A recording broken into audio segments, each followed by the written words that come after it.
power to share. And the key to keeping all these new people engaged More open and connected. was Facebook's most important feature, Newsfeed. Newsfeed, the seemingly endless stream of stories, pictures, and updates shared by friends, advertisers, and others. It analyzes all the information available to each user, and it actually computes what's going to be the most interesting piece of information, then publishes a little story for them. It's your personalized newspaper. It's the New York Times of you, Channel U. It is, your customized, optimized vision on the world. But what appeared in users' newsfeed wasn't random. It was driven by a secret mathematical formula, an algorithm. The stories are ranked in terms of what's going to be the most important, and we design a lot of algorithms so we can produce interesting content for you. The goal of the newsfeed is to provide you, the user, with the content on Facebook that you most want to see. It is designed to make you want to keep scrolling, keep looking, keep liking. That's the key. That's the secret sauce. That's why we're worth X billion dollars. The addition of the new like button in 2009 allowed Newsfeed to collect vast amounts of users' personal data that would prove invaluable to Facebook. At the time, we were a little bit skeptical about the like button. We were concerned. And as it turned out, our intuition was just dead wrong. And what we found was that the like button acted as a social lubricant. And of course, it was also driving this flywheel of engagement, that people felt like they were heard on the platform whenever they shared something. Connect to it by liking it. And it became a driving force for the product.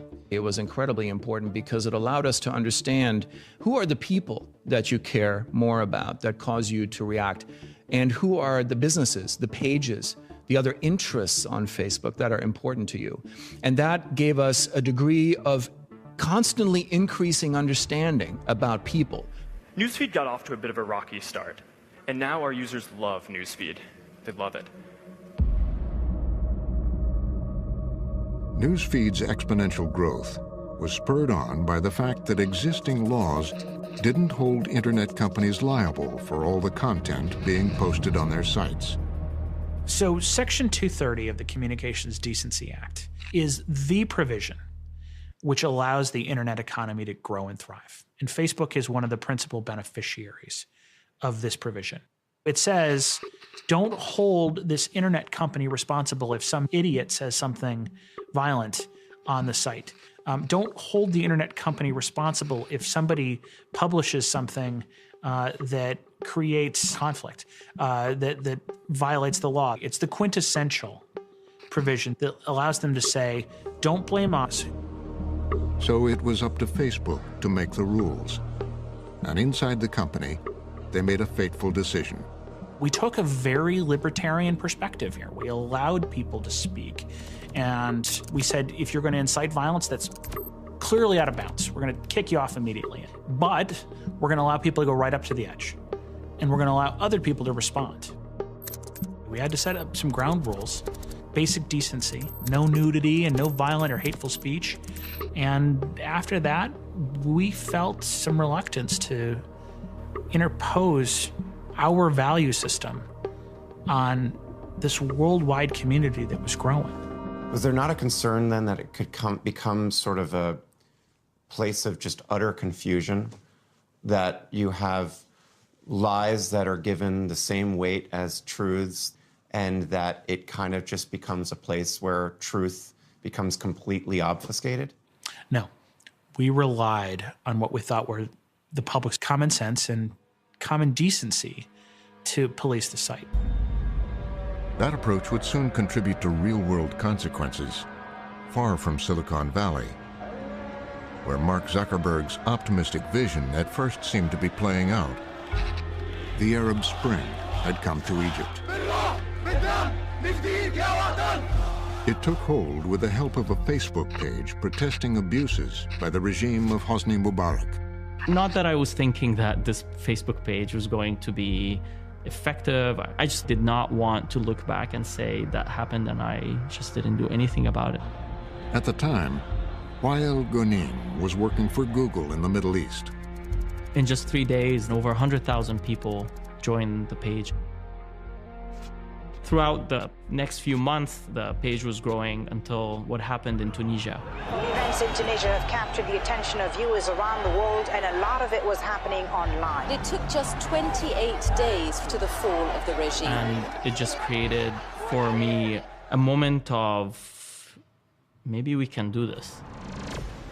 And I just posted an event calling for a revolution in 10 days. Like, we should all get to the street and we should all bring down Mubarak. Organized by a group of online activists. We're calling it the Facebook revolution. Within days, Ghoneim's online cry had helped fill the streets of Cairo with hundreds of thousands of protesters. 18 days later, President Mohammed Hosni Mubarak has decided to step down.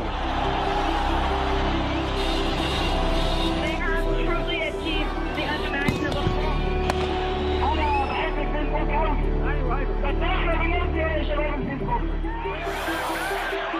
It's generally acknowledged that Ghoneim's Facebook page first sparked the protests. There was a moment that you were being interviewed on CNN. Yeah, I remember that. First Tunisia, now Egypt. What's next? Ask Facebook. Ask what? Facebook. Facebook. The technology was, for me, the enabler. I would not have been able to engage with others. I would not have been able to propagate my ideas to others without social media, without Facebook. You're giving Facebook a lot of credit for this. Yeah, for sure. I want to meet Mark Zuckerberg one day and thank him, actually. Hey, you ever think that this could have an impact on revolution? You know, my own opinion is that it would be extremely arrogant for any specific technology company to claim any meaningful role in those.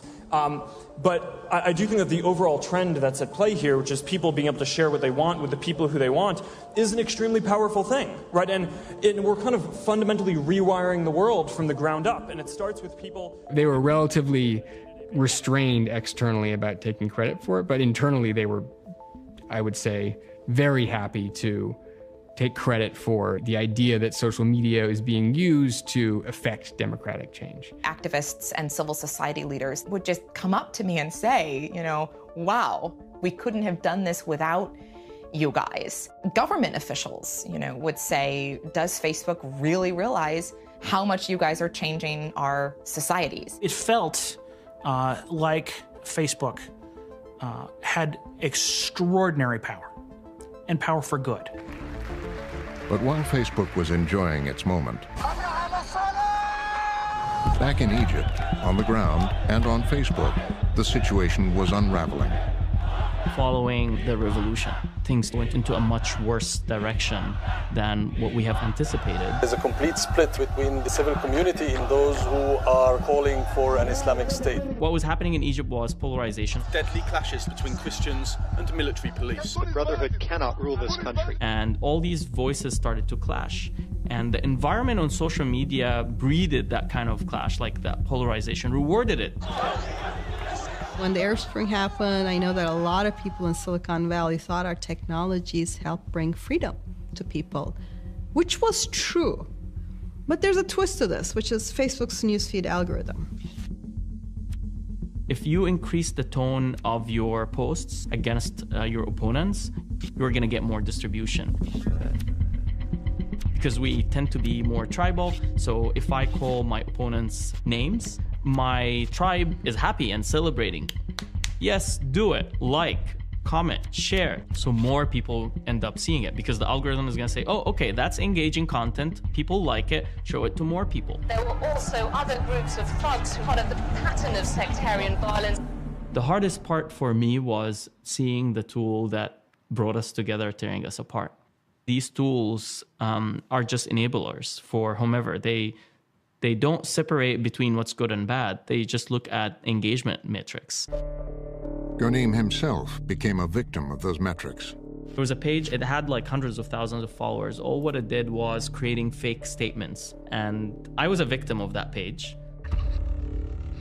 They wrote statements about me insulting the army, which puts me at serious risk because that is not something I said. I was extremely naive in a way I don't like actually now, thinking that these are liberating tools. It's the spread of misinformation, fake news in Egypt in 2011. He says he later talked to people he knew at Facebook and other companies about what was going on. I tried to talk to people who are in Silicon Valley, but I feel like it was not being heard. What were you trying to express to people in Silicon Valley at the time? It's very serious. Whatever that you are building has massive, serious, unintended consequences on the lives of people on this planet.